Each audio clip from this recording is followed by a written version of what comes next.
Okay, everybody, we are live. We wish we had better news. It is not great news, but we're here to discuss it. Zach Morgan, thanks for joining me. Thank you very much for having me, Aaron. So a mistrial has been declared officially in the Danny Masterson trial. On all three counts, the jury was unable to come to a consensus, and they have released the actual count, guilty for guilty, for not guilty, for each count. And for every single charge, for every count, more jurors were leaning not guilty than guilty. What do you make of that? What does that mean for a retrial possibly? So it means a couple of things. So I've been following the Twitter activity on this, and a couple of things that were sort of interesting. But so the count specifically for count one, which I believe, and correct me if I'm wrong, I think count one is Jane Doe 1, count 2 is Jane Doe 2, count 3 is Jane Doe 3, I believe. I believe so. Count 1 was 2 in favor of guilty, 10 not guilty. Count 2 was 4 in favor of guilty, 8 not guilty. And count 3 was 5 guilty, 7 not guilty. So that's all right. Counts were the jury was leaning towards an acquittal or a not guilty verdict. Count 3 is certainly worth retrying. Counts 1 and 2 remain to be seen. I was pretty surprised that it was that extreme for any of the counts. I figured if anything, it would be either 6-6 or maybe 7-5 in favor of guilt. None of them were on the plus side of guilt at all. All three of these cases are going to have to be retried, but somewhere the defense, I don't want to say they hit a home run because they didn't get an acquittal, but it's somewhere the defense's argument, whether it was the scale of guilt that we talked about, or whether it was the cross-examination, Jane Doe 3, whatever it was, or Jane Doe 4, whatever it was, the defense found something and they scored some points with it right at the very end. Yes. And when you mention count 3 is worth retrying, remember, this case was only able to be brought because there were multiple counts. Correct. Danny had to be found guilty on at least 2 counts in order to do any time at all, because individually, each one of these cases is beyond the statute of limitations. Right. So if you're the prosecutor here, what's going through your mind as far as willingness to retry this at all? You know, I think, and there were both sides put out statements, and it looks like Deputy DA Reinhold Mueller, and this is coming off of Tony Ortega's notes, quote, "It was apparent this jury took it seriously. It was very helpful to have some time back there in the jury room to speak with the jury. They were able to provide valuable impressions of how they saw this case and how we proceed on from here." So he didn't give a yes or no. Ultimately, a case of this profile is going, the decision to retry it or to dismiss it is going to be a decision made by the elected district attorney.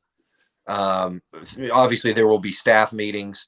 I don't know, having not been there, what the feeling was, but apparently the body language that we saw with the jurors that were frustrated, it looks like perhaps the holdouts were not the holdouts for not guilty, but rather the holdouts for guilty. And I don't know we have no way to know what the replacement jurors did, but I did think it was also interesting that Judge Almeida indicated that she tries to reset cases that have been mistried for jury selection in 60 days. And I know that was some concern. How long is it going to take? You and I had talked about that. I'd seen some chatter, maybe 10 months.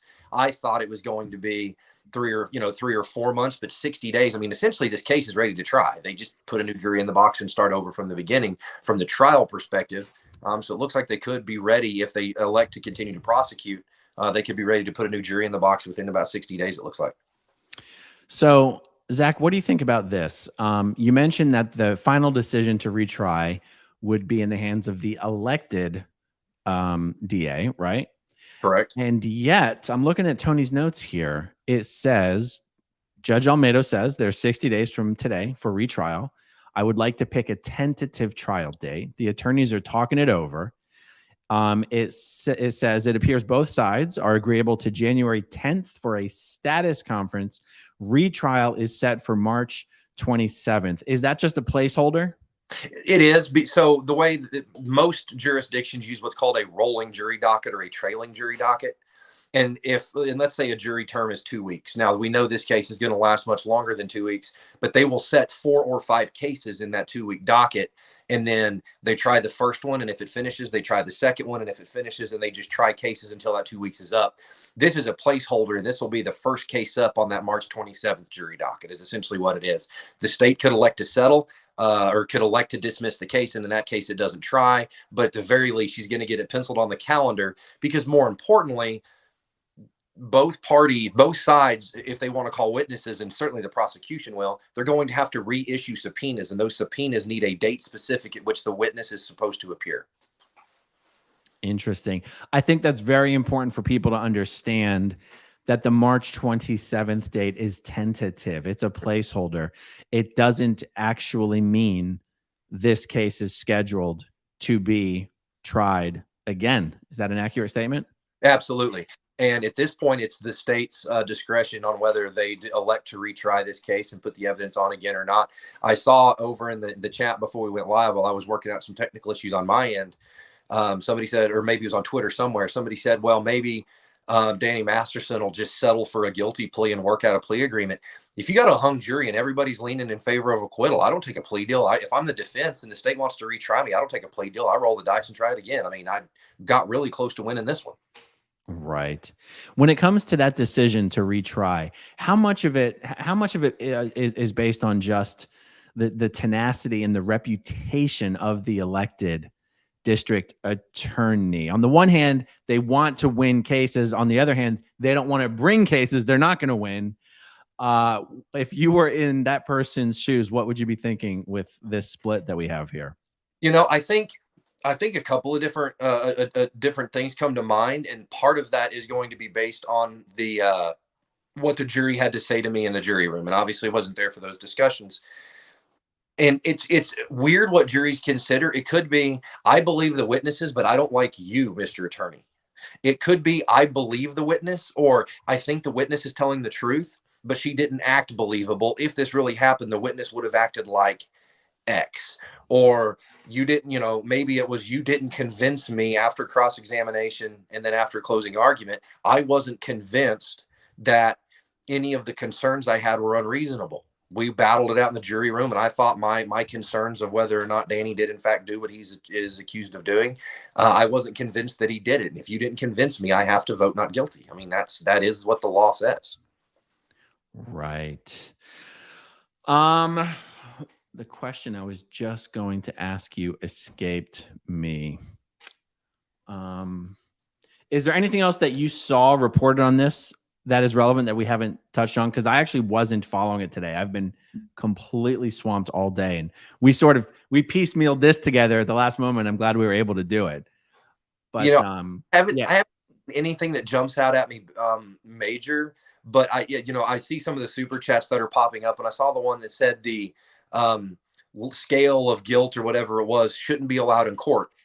And here's the answer. It's actually not. That is not evidence. The jury did not. In fact, they asked for it, and the judge said, you can't have it.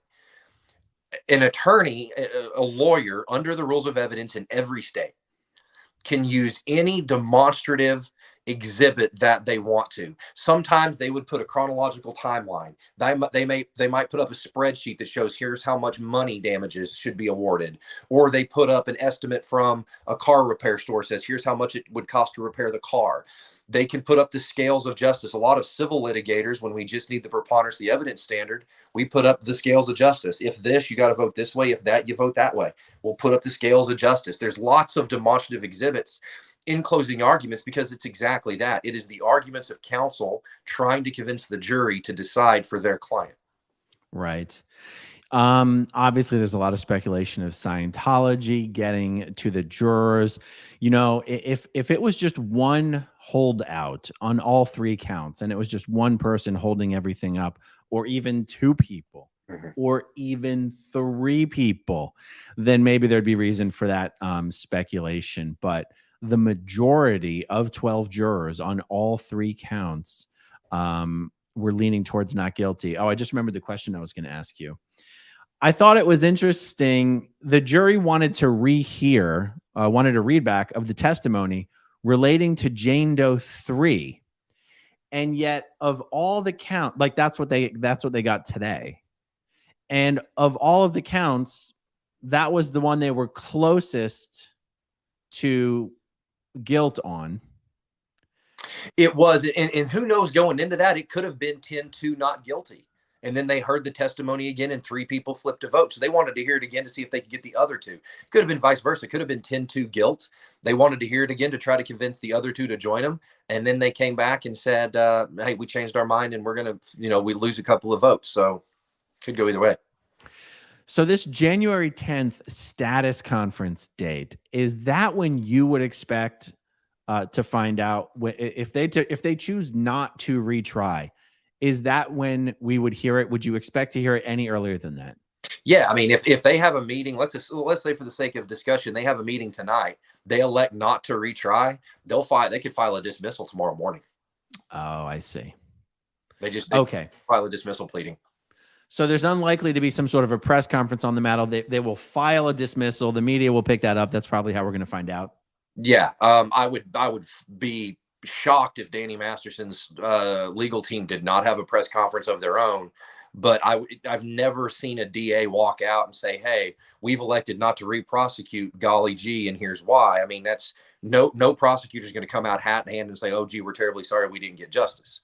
You will occasionally see that if you get like a not guilty verdict, because we saw that in the O.J. Simpson case.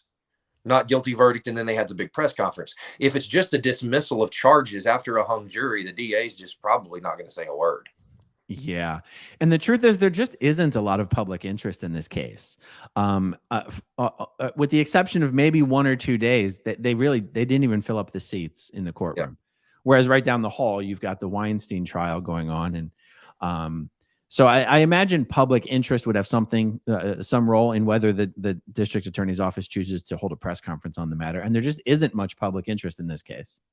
No, there's not, for a couple of factors. I think if this was the high profile case in the building, the beat reporters who cover law and crime in Los Angeles, they're going to go to the courthouse and cover whatever's happening. If this is the biggest case in the building, I think it gets more coverage. But Harvey Weinstein is much more well known. I mean, at his prime, Danny Masterson was an A-list actor. When he lost his job from The Ranch on Netflix, he was like B to B minus. I mean, it was. Yeah, I mean, well, Danny's never headlined a project in his entire career. He's only ever been part of an ensemble cast. I don't think he's ever starred in a movie. He's never carried a movie. Right. Yeah, I mean, there's a reason why we have to read Tony Ortega's transcription of the trial 4 times a day, because no one else cares to do it. Tony's got the Scientology beat, and for whatever reason, the Los Angeles media is not as dedicated to this story. But he's just not that big of a celebrity. Well, and I think, for at least a big chunk of the first part of the trial, Tony was the only journalist in the courtroom. The judge had set aside 1 seat. He got it every day. And based on some of the reports he put out, I don't think he had to battle all that hard to get that seat. And then when the courtroom, started to empty out as the trial drug on, they let more media in. But again, I don't think there's ever been a standing room only sort of media pool trying to get in. Now, the silver lining on this, from the perspective of those who believe the accusers and believe that Danny did what he is accused of doing, the silver lining is the prosecutors, having spoken with the jury, has identified what the jury believes to be the weak points in the case. Maybe we call fewer witnesses. Maybe we call Lisa Marie Presley. Maybe we don't call somebody else. We can change the way we argue it. We can change the way we present it. And I would assume that there will be some motions filed sort of pro forma or in the due course, but I don't expect any major reversals of rulings about evidence, about admissibility, that from what Judge Almeida has already entered in this case. Even though they could theoretically ask for a new order, the judge would likely say all prior orders regarding all matters previously briefed and argued, stand, and we're going to apply those orders to the next case. Interesting. Oh, God, it would be so amazing to know what feedback the DA got from the jurors. Because it's true. I mean, it's again, it's not what you know, it's what you can prove. And one of my biggest takeaways from this case, to the negative, is I don't recall them admitting into evidence any of the written, detailed reports by the victims' family members. That is essentially, and you have to remind me if this kind of stuff is admissible or not. Sure. It is essentially the evidence from the time of exactly what was reported internally in Scientology. The reason I said it's not what you know, it's what you can prove is these jurors, for the most part, decided that the prosecution had not proved it. Even if they wanted to believe the victims, they decided the prosecution, the way the evidence, the testimony didn't prove it beyond a reasonable doubt. In my mind, I go back to, but all of the evidence is in the Scientology files. All of the evidence is in the ethics files, the auditing files, and some of these reports are not confidential. Like Jane Doe 1's mother, the report that she submitted cannot be considered by Scientology to be some sort of priest, penitent, privileged document. That's not the way it works in Scientology. These ethics reports are not confidential. They're not protected under the penitent rule, if that's the right way to describe it. And yet we didn't see it admitted as evidence. We didn't see her testify about the report. And I guess I'm just mentioning all that because I feel like it's something the prosecution possibly could do differently next time. And other than using more evidence like that, I don't really know what they could do differently next time. Sometimes too, like if we think back to the Johnny Depp Amber Heard case, Amber Heard wasn't terribly believable in most of what she said. The tears seemed insincere. She seemed very stoic. And sometimes it's the way the witness presents, right? The witness, I wasn't there. Let's assume the witness is there, that she's strong, she's brave, she's confronting her accuser, she's making these allegations. And if you go statistically, it happened so long ago that emotionally the victims have healed. They're not perfect. There's still significant wounds to them emotionally. But it's not going to be as raw as it was if I had walked in the morning after to the police department and then they saw a tape of the recorded interview in the investigation room or something. And it's a little bit nuanced, and I sort of just hit it at a passing glance one of the first times we spoke. The priest penitent privilege only applies when the penitent, when the parishioner doesn't waive it. If Jane Doe says, "I told this to my auditor in auditing, and I'm waiving that privilege," that's admissible. But anything that Danny Masterson told in auditing is not, because there's no way Danny's going to waive his privilege, right? Yeah. But it's a one-way road. So Jane Doe can say, "I told this to my auditor and I'm waiving that privilege and I want it read." And then it's a little bit nuanced whether the actual documents themselves are hearsay or not.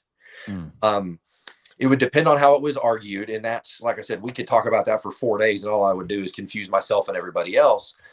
But the way you could get that material in is you would call the auditor and you would put him on the stand. And then you would say, "Do you remember the auditing session dated XYZ with Jane Doe 1?" And of course, they're going to say, "No, that was a long time ago." Then you go through the refresh the memory. "I'm going to hand this to you. What is it? Do you recognize it? Read it. Look up at me." It would take us forever to get through it. But that's one of the ways I could get the testimony in. If the document is, in fact, hearsay, I could present it and get it in now.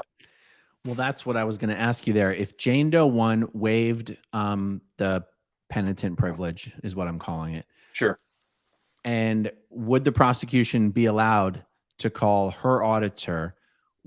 If yes, would her auditor be allowed to plead the fifth or not, because they're not being accused of any crime? So pleading the fifth has nothing to do with whether you've been accused of a crime or not, because I could only assert it after I'd been accused of a crime.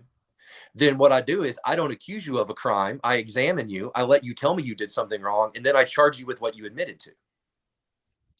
So, but so you can plead the fifth for any reason whatsoever, anytime, for like whatever. Essentially, it's the actual rule says that anytime you believe that a statement that you make may, not will, not shall, not likely, may tend to incriminate you in criminal wrongdoing, you do not have to make that statement that may incriminate you. And that is a very broad standard. Okay, so let's walk down this path here, because by no reasonable standard could an auditor think that by testifying to things the pre-clear said in an auditing session, would the auditor be opening themselves up to admitting to some sort of a criminal? There's no sensible scenario where an auditor could think that. Does the law care what sensible is here, or can the auditor just look like an idiot up there pleading the fifth for something that has nothing to do with them?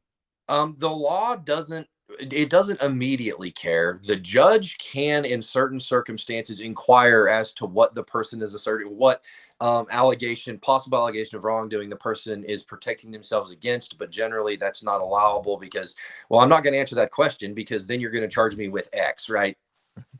So, but I'm not going to answer the question, and I'm not going to tell you why I'm not answering it.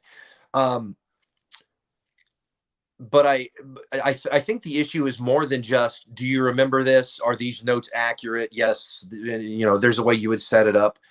We can talk about that if you like. But more importantly, I think is, rather than asserting the fifth for something they did wrong in that auditing session, I think they would actually be asserting the privilege to protect themselves from wrongs they may have committed following the auditing session. Did you tell anybody? Well, if you say yes, well, I need to know who you told. If you say no, it's a lie. And if you, right, so I'm going to assert the fifth, right? So then the church says you have to assert the fifth because we're not going to let them, chase up the string, the 57 people who know about this. The prosecution isn't going to call them all, right? So logistically, you run into some trial strategy things as well. And from the prosecution's perspective, it seems really simple to you and I sitting out here to say, oh, well, the evidence is pretty clear. It's fairly nuanced. And sometimes if I'm trying to get into evidence, one particular point, I may have to call 5 witnesses to lay the necessary foundation to admit one particular piece of evidence. So sometimes people say, oh, well, they called this witness and they asked 3 questions. They were there for 3 minutes. Why? Well, because that person's testimony was needed under the rules of evidence to authenticate, validate, or otherwise admit some particular piece of evidence. Right. I was just thinking about Jane Doe 1 as you were saying that.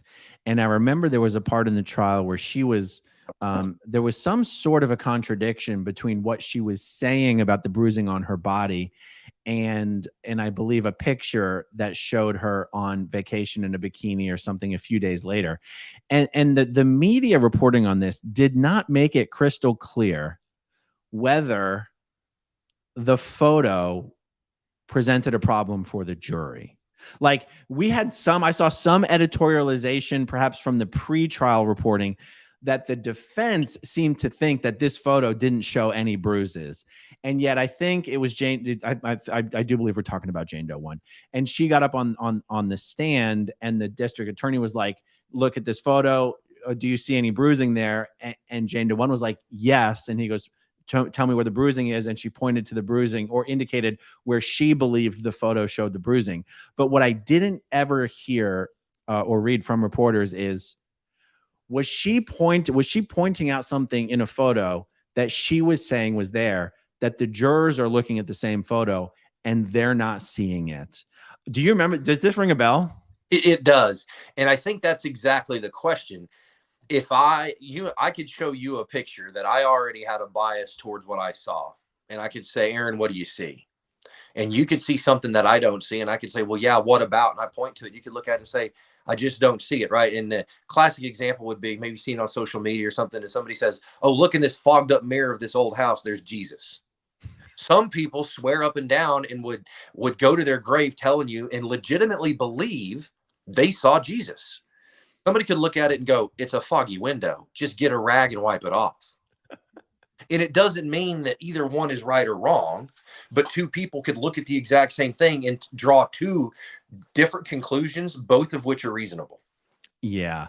And a photo, see, that's almost not fair. Photographs are so fickle in what they capture and don't capture, and lighting and everything. And yet I believe it just happened to be like the only photograph from that vacation that showed her body in a way that you either may or may not be able to see bruising. And so the defense is using this photo for one reason. The prosecution's trying to uh, use what they've got, but it's Right. the only thing they've got. But that's a perfect example of something that the jury might go, hey, look, you're supposed to prove this beyond a reasonable doubt. We're looking at a photo. We don't see bruising. She's saying there's bruising. What are we supposed to make of this? Like, that could be something that messes with a jury.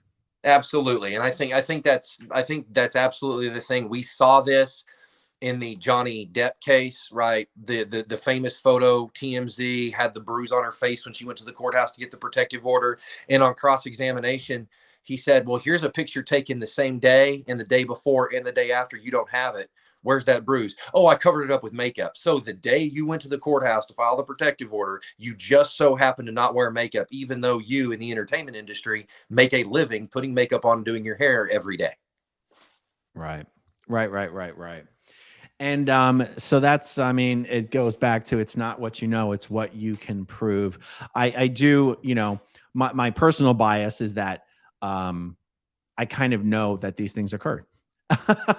And so it's easy for me to look at the evidence and go, well, yeah, anyone else looking at this evidence would know it as well. But, there's no way Scientology got to 10 jurors to rule not guilty on Jane Doe 1 or 8 jurors on Jane Doe 2. There's something about the evidence that was presented, the way it was presented, that did not, was not beyond a reasonable doubt. For the life of me, I can't quite wrap my head around it. I mean, even the explanations I'm giving is just trying to work with what we've got. Well, and that's, and Aaron, I think you're absolutely right. First off, Jojo, I see your question. What will happen to the civil case? First off, thanks for the super chat. Right now, exactly the same thing that's happened. It's just hurry up and wait. The civil case will proceed, but it will not proceed until after the criminal case is adjudicated, because then Danny Masterson can and will be forced to provide testimony after the criminal case is completed, whether it's a guilty or not guilty verdict. He will be subpoenaed and he will have to provide testimony. So that's the answer to that question. I didn't want you just sitting there in limbo. But also, Aaron, I think you're absolutely right about the prior point. I would be surprised if most of those jurors didn't believe the witnesses. I think they probably believed it happened, but the jury did and should have taken what the law says and applied it, right? The judge says, I'm going to read you the law. The judge reads the law, and beyond a reasonable doubt means exactly that. Any doubt you have cannot be explained by anything other than an unreasonable happening. And no pun intended, if the defense is Xenu sent aliens down to perform these acts, these thetans down to force Danny to do this thing, that's a little bit unreasonable, except outside the world of Scientology, for those who have, been given access to that material because they paid enough money and spent enough time talking to people about it. For those of us who are not Scientologists, that is an unreasonable defense. Right. So in the reasonableness standard, and we've talked about this, is super subjective. The next 12 or they'll probably pick 18, 6 alternates and 12 jurors. The next 18 that they pick are going to view this case very differently. And I will also tell you that both sides will present the case differently. It could be vastly differently. It could be nominally different. Right. The defense may decide that we're going to attack a witness harder or not as hard. The prosecution may call somebody different. They may present it in a different order. They may have a different attorney asking questions, but neither one of the sides will present the exact same case. Yeah. Now, so let me respond to this chat. Direct intimidation isn't necessary for anyone to fear Scientology, and that's true, and that's a good point.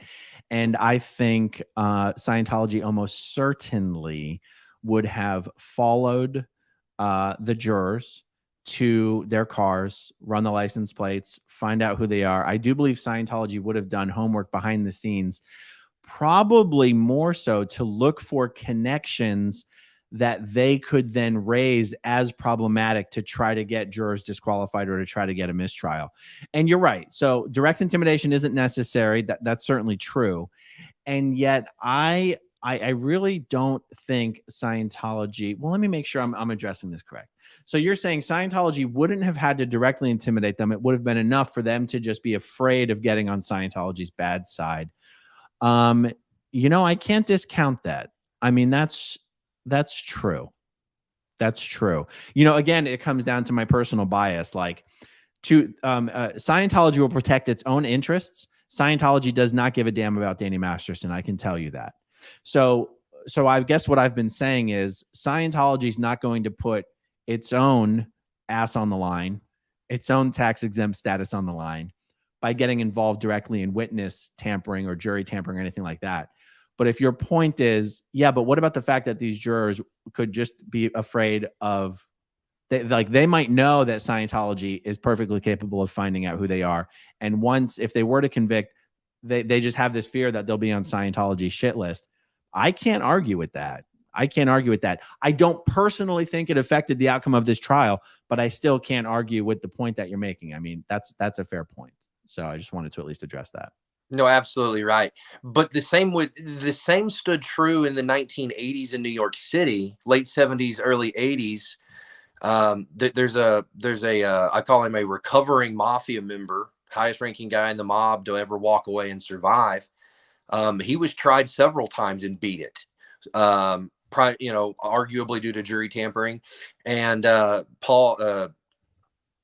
of the mob bosses, the Teflon Don, he beat several state charges, finally got hung up in federal court, and his bodyguard he turned state's at witness and said, I paid these jurors off. I either paid them off or I threatened their family. You'll find not guilty or I'll kill your family. Not that Scientology is going to those lengths, but I also understand where Eleanor was coming from with that statement. There is a history of this happening, but I can tell you that it's not, I would be very surprised if Scientology has directly gotten to any of these folks. Otherwise, you would have seen 10-2, 10-2, 10-2, 11-1, 11-1, 11-1, not sort of this, was it 10-2, 8-4, 7-5, all in favor of acquittal, which tells me most people did not believe Jane Doe won. And then the rest of it is getting closer to a toss-up. Now, which of the Jane Does, remind me, Aaron, which of the Jane Does was in a long-term relationship with? Jane Doe 3, and that's the one they were closest to guilt on. Yeah. Was it Jane Doe 3's testimony they wanted to hear today? Or was that Jane Doe? Okay. Yeah. And honestly, I find that really interesting because I think the shittiest comments that I have seen about this case are people going, but she was in a relationship with him for so long. And it's not like I've seen a lot of shitty comments about that. It's just kind of the only shitty comments I've seen. And yet she's the one they were closest to guilt on. So I'm kind of happy to see that, to be honest. Absolutely. And I think that needs addressing. Intimate partner violence is one of the most common forms of domestic violence. And you can have acts that Danny Masterson is accused of doing in a relationship that is a mutual relationship between partners. All it takes is for that particular interaction to not be consensual, for that to be a violation of the law. Intimate partner violence, of which these charges would fall under, intimate partner violence is very much a thing. It's actually one of the most common forms of DV in the country. Yeah. I think it's hard for people to understand that unless they've been involved in it. So if you already answered this question, I missed it. What do you think is most likely to happen here? Do you think it's more likely to be retried because of what they've heard from the jury? I think because of what they've heard from the jury and the fact that they got to 7-5, they got to 5-7. They will go back and look at the way they approached Jane Doe 1. And I think there's going to be some witnesses that aren't called. I think there's going to be specifically some witnesses that were called for this trial that the prosecution will not call again. And here's the thing too, they may also call witnesses and not ask them as many questions about certain subjects. And I'm not speaking in code there. I don't know specifically what subjects were covered, But if the jury says, hey, we thought the testimony of this witness was great up until point X, we think at that point it was no longer believable. And then we started questioning, did the witness make the rest of it up too, or just this part? That's reasonable doubt under the standard. So it may be one of those that, because if the prosecution doesn't ask the question on direct, generally speaking, the defense can't inquire about it on cross. Most of the time, cross-examination is limited to the scope and nature of the questions asked on direct examination. So I put this one up earlier, but I'm not sure we actually addressed it. Methodology, circumstances, and physical damage would have outweighed reasonable doubt for me. I just don't get how they saw past those. Okay, so I guess I wasn't entirely sure what there was to discuss about this, but So what do you think about this? I think so. First off, it's the Hopper making a statement. I think probably just inquiring whether we agree or disagree with perhaps the statement that he's made here. Hopper, I don't inherently disagree, but here's the problem. And it's hard to explain this, and I don't know your background, but it is incredible what actually seeing and hearing the witness speak in real time does to the believability of a person.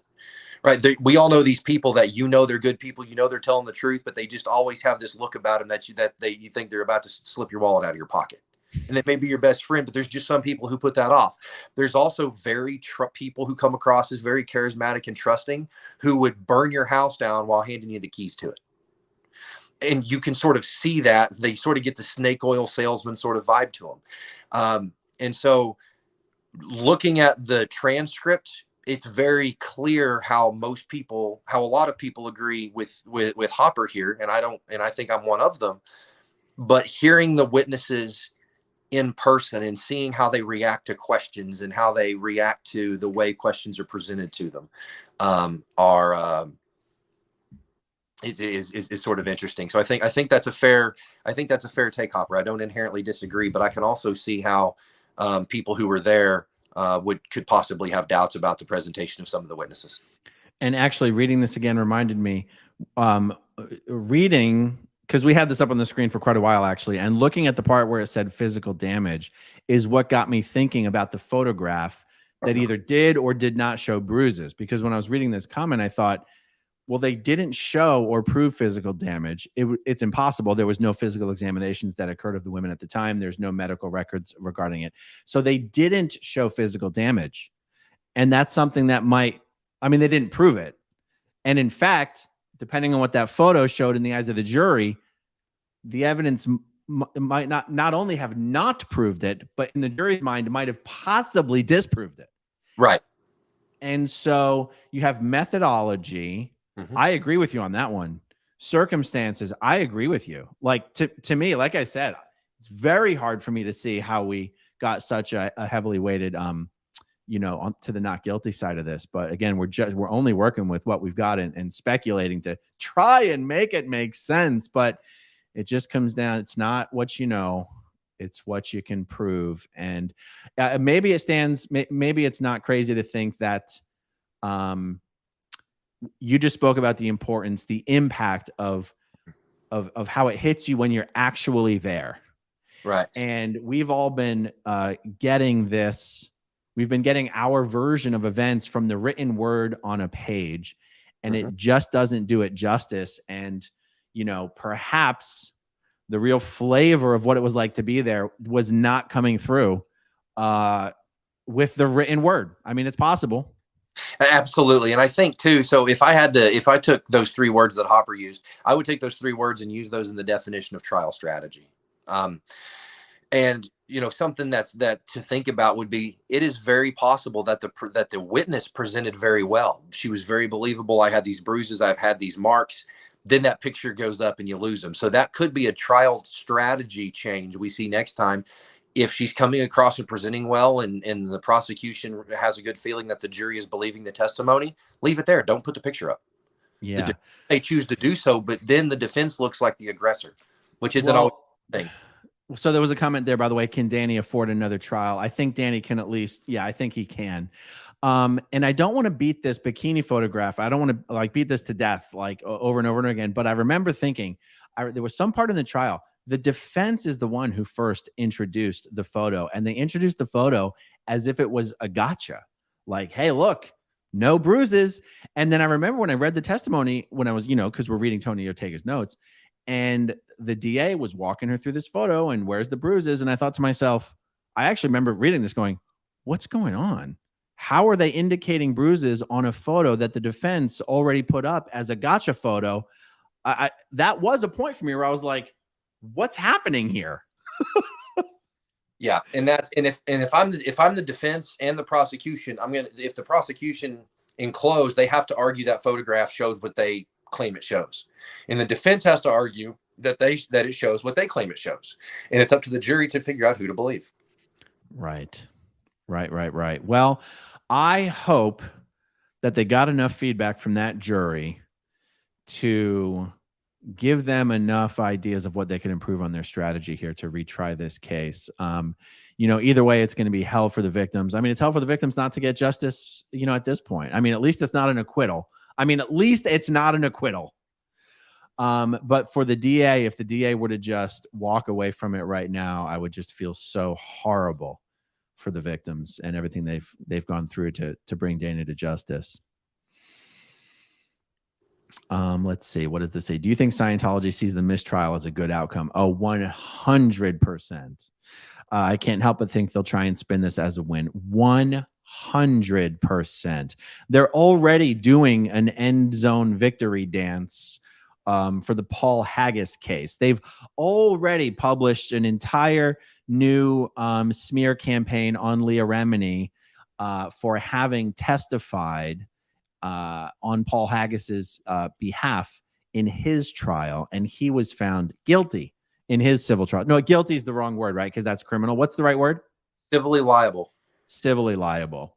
So they're already, they've already done a whole new campaign for Leah having testified in his behalf. They'll do a whole other campaign for her having basically been an advocate for these victims. Now, maybe they'll be more careful about it because they don't want to look like they're doing a victory dance in the face of these victims. I think they might be a little more careful about it, but you never know. You just never know. I think they will probably celebrate internally, but what they have to be careful about is if they put on a dog and pony show, look what happened. And then on the retrial, he's convicted. Right now you're stuck holding this stinky bag of excrement that is all. So now you're taking stuff off of social media, and then you get into Scientology's already really good at gaslighting. We never said it. We didn't say anything about that. We never put out any releases. Find it on our website and show us where it is because they've already taken it down. It's been deleted off social media. And when you do that, it's called gaslighting, right? But Scientology's they've got that down to an art. They're pretty proficient at gaslighting. Yeah. Well, it seems like January 10th is the absolute latest that we will find out whether they're going to retry it. I mean, is that what a status conference is? Is that like put up or shut up? You're either going for it or you're not? So not really. The status conference is to check with the attorneys. Is there anything that needs to be briefed? Are you going to file any motions? So I can be prepared for them and I can give you a briefing schedule. Do you have your witnesses lined up? Do you know of any witnesses who have scheduling conflicts? Because in some jurisdictions, and I know like some of the detectives were from Austin, Texas. So they've flew them in from Texas. Different parts of the country have spring break different times. And if some of these witnesses have families, there could be spring break obligations. So they're going to have to schedule them around some of these obligations. And it just lets the court know logistically what are things we're going to have to work out. It's also for the court to brief, hey, here's how many people we've issued subpoenas to for jury service. And I don't know how they're doing it out there. Even in Oklahoma, it varies. Sometimes you get a question and answer packet from prospective jurors. Sometimes you get just names and demographics, especially with a large jury pool on a higher profile case. And I think jury selection will take longer, and they're going to talk about how long they think it's going to take because now it's going to be much harder to find a juror who hasn't heard about the first case, who didn't follow the first case. It was easier to find one the first time because outside of sort of your world and those who are interested, the rest of Los Angeles doesn't really care. Well, this has been a little higher profile than your run-of-the-mill criminal case. So they're going to have to spend a little more time finding jurors who didn't follow this trial. But the way I'm thinking about it is that that entire conversation or all of those issues are only relevant if the DA is going forward. I mean, it wouldn't be. How do I word this question? Is it possible for January 10th to come and go, and we still don't know for sure whether they're moving forward with a retrial? Yeah, absolutely. Really? Yeah, I mean, it doesn't happen often, but I know of recorded cases where on the Monday morning of jury selection, the state walks in and says, "Judge, we're dismissing the cases. We're dismissing the charges." They turn around and walk out of the courtroom. I see. Very interesting. So when it's reported here that the retrial is tentatively set for March 27th, the DA can walk away as late as March 26th. Yeah. 26th, 27th. I've even seen cases where I don't want to say the cases were dismissed, but I do know a friend of mine tried a case as a criminal defense attorney. The evidence didn't go as well as the state wanted it. And while they were in jury deliberation, both sides thought they were losing. The defense thought there was going to be a guilty verdict. The state thought there was going to be a not guilty verdict during jury deliberations because the case is still pending. It's not final yet. The state and the criminal defendant reached a plea agreement, and they just sent the jury home halfway through deliberations and said, "Oh, we're done. We don't need it. The case is resolved." Wow. Now, that's pretty atypical, but it does from time to time happen. Alex, I see or Alexander Barnes Ross, I see the super chat. We talked about this earlier, so you're probably just joining us, so thanks for the question.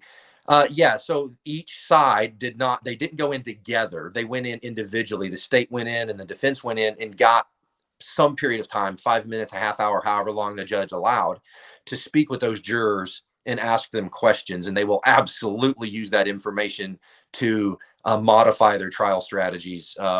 Assuming the case does get retried, both sides will absolutely use that feedback from the jury to change the way they present their cases in March.